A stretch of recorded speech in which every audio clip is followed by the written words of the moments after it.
Last but not least, here are the braid setups. If you've been waiting for some hard-hitting braid setups, this is your video. We're going to run through all the Dobyns rods that I run braid on.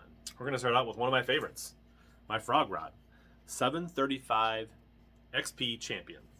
Coastal, 150, the older model.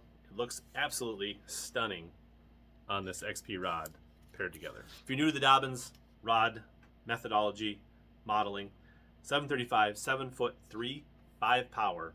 So that's rated 12 to 25 pound line, quarter to 1.5 ounces, medium heavy, extra fast action.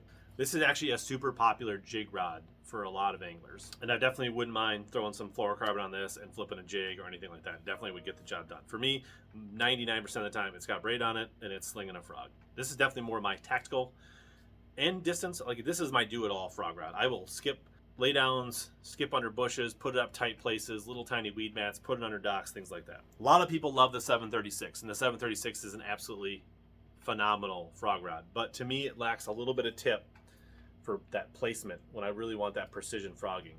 But this has all the backbone you'd ever want to slam home, and even on long casts, I have no problem getting engaged and dragging largemouth out of the slop with it. These braid rods, most of these, a lot of these will be full handle rods. Anytime I'm really, heavy cover, heavy applications, I want a full handle if I can get it. The Coastal is a really good option. It's a 150 size reel with a 200 size spool, so you can really spool it up and zing a frog a country mile if you want to. I love this, and it's got the bigger handle, a little bit different gearing for Coastal, which holds up under the duress of heavy hook sets and dragging stuff out of slop. I will have links to all these rods, most of these reels, some of these baits, all that stuff down in the video description below. If you want to check any of them out, I'll have links down below, along with discount codes where you can save money on these and support the channel. Since we're talking frogs, here's another rod that gets some love for frogs. This is a 764 Extreme. And do you need an extreme rod for throwing frogs? Absolutely you do not. For the 7'4", is a really nice option. It's a little bit longer, a little bit heavier action when I really want to bomb a frog rod. Now I used to use an 805 and a 795 for this, and you can use those. But those, if you're doing it a ton, are a bit heavier, bit longer, and they can create a little bit of fatigue. Even though they're light and balanced well, this is just a little more comfortable to really do a lot of heavy frogging at long distance. So 7'4", 6 power, Champion Extreme. If they made this rod in some of the other models, I would consider it for this application as well. But I can also punch with this rod, which is a nice option. So I will put 1 ounce weights and things like that and flip, pads and hydrilla and milfoil and things like that. 3/8 to 2 ounce heavy flip fast action. So this has the backbone for some really heavy flipping and for really long casts. If you really need to send it and drag them out of the super heaviest cover, I will usually bump up to this. And yes, that is a old True Tungsten Mad Max frog. Got a Curado 200 E7. Both these frog rods are going to have 50, 65 pound braid on them. Full handle again, full cork. You can see this thing gets into the meat real fast. If the 735 is not in your budget for a frog rod, I think there's a Fury 735, a Savvy 735. So there are some options in the lower price point models to do some of the same stuff at a lower price point, especially because you don't need to feel a frog bite. Next up, interesting one, Cadence 744C. Now this definitely can be a solid jig rod, bottom contact, fluoro type rod. But for me, this rocks braid normally.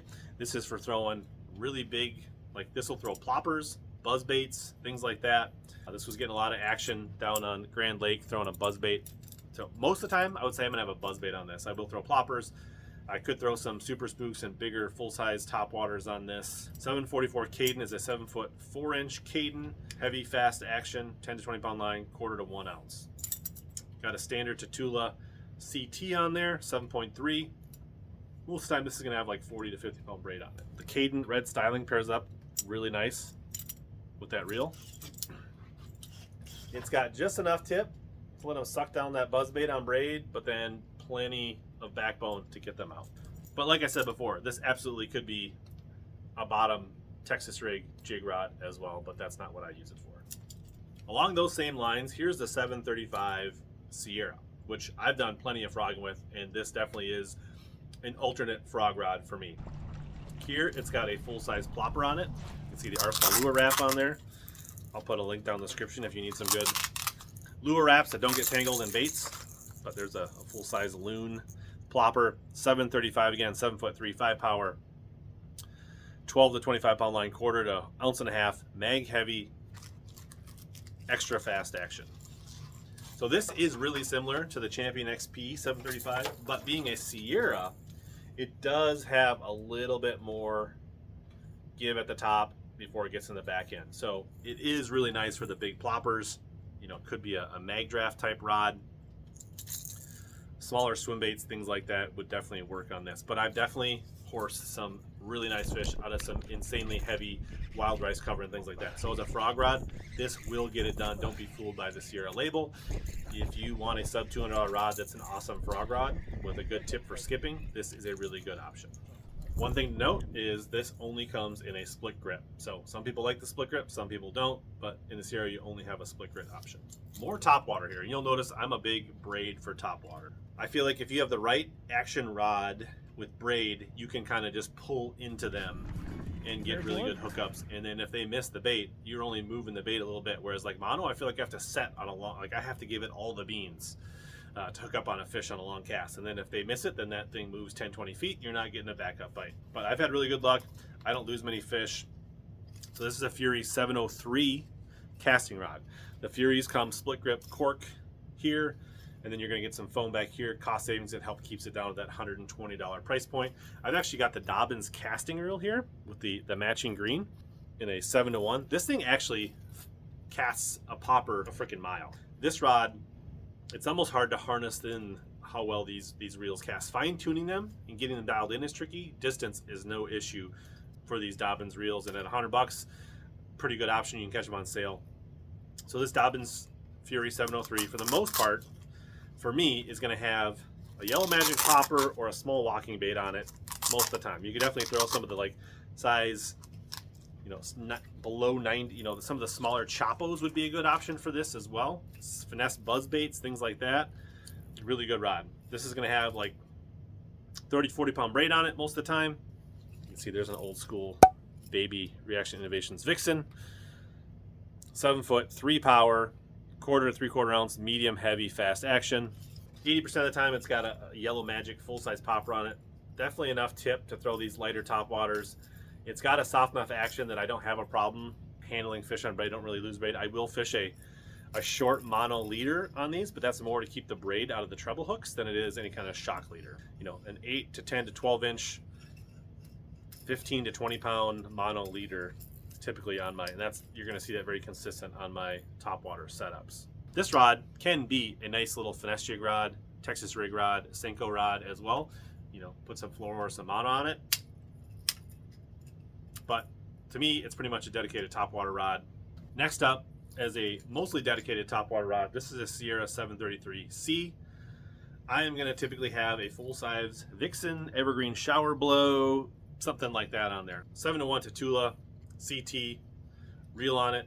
Again, Sierra's going to have the split grip, so this is a 7 foot 3 power. We'll pull the Arsenal bait wrap off there so you can get a look at this absolute specimen of a Vixen. This is an OG Vixen with a bone ice custom paint job, thanks to TK there. 7 foot 3 power rod, quarter to 3/4 ounce, medium heavy, fast action. Sierra series, color-wise, matches up with just about all reels really nicely.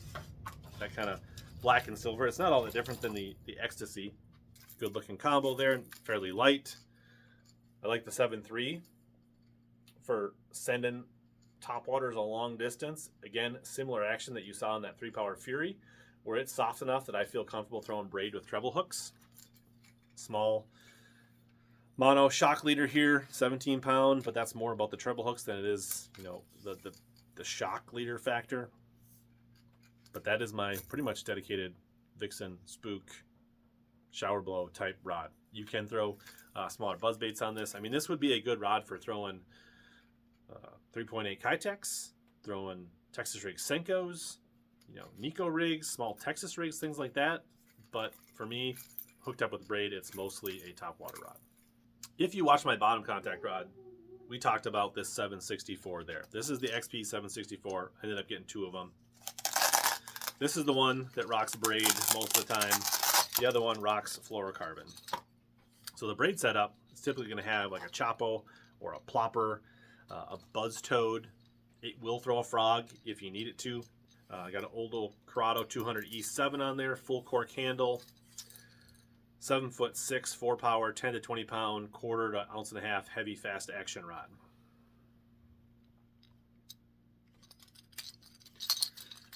This rod does do a good job. If you like it, you can definitely drag with this rod. It's got the sensitivity you needed for football jigs and things like that. And I got a whole other breakdown in the other bottom contact rod lineup.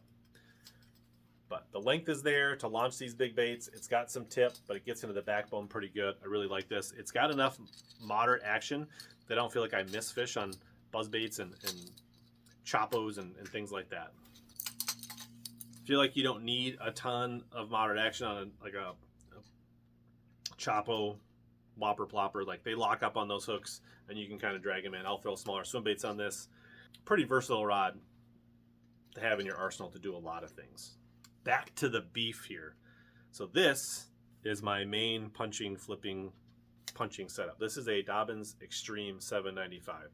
So here I do like to invest in the Champion Extreme because when I'm punching, I don't do it a ton, and I want, lightness, balance, sensitivity, so I don't get fatigue if I have to punch a lot. So 7'9", 5-power. Now this hits a little different than other 5-powers. 12 to 25 pound line, quarter to 2 ounce, medium heavy flip fast action. You can see here I got this little Big Show craw with like a 1 ounce and a quarter weight. This has got a older Chronarch on it. Most likely has 50 to 60 pound braid on it. So it's hard to do a bend on a 7'9", but you can see it does have a little tip out there, for control, but all kinds of backbone. I feel like this rod has the right kind of like action for punching, where it's not a total broomstick, but it definitely has the meat if you want to drag fish out. I have thrown frogs on this and super heavy stuff. That is another option. If you need a really heavy frogging rod, this can do that. This rod can do swim baits as well in some scenarios if you want to kind of multi-purpose it, but for me it's mostly a punching rod with a 7-to-1 reel, heavy braid. When I do that, this is typically the rod I reach for. If you've worried you miss any of the rod breakdowns in this series, make sure you check out this playlist on the screen here next.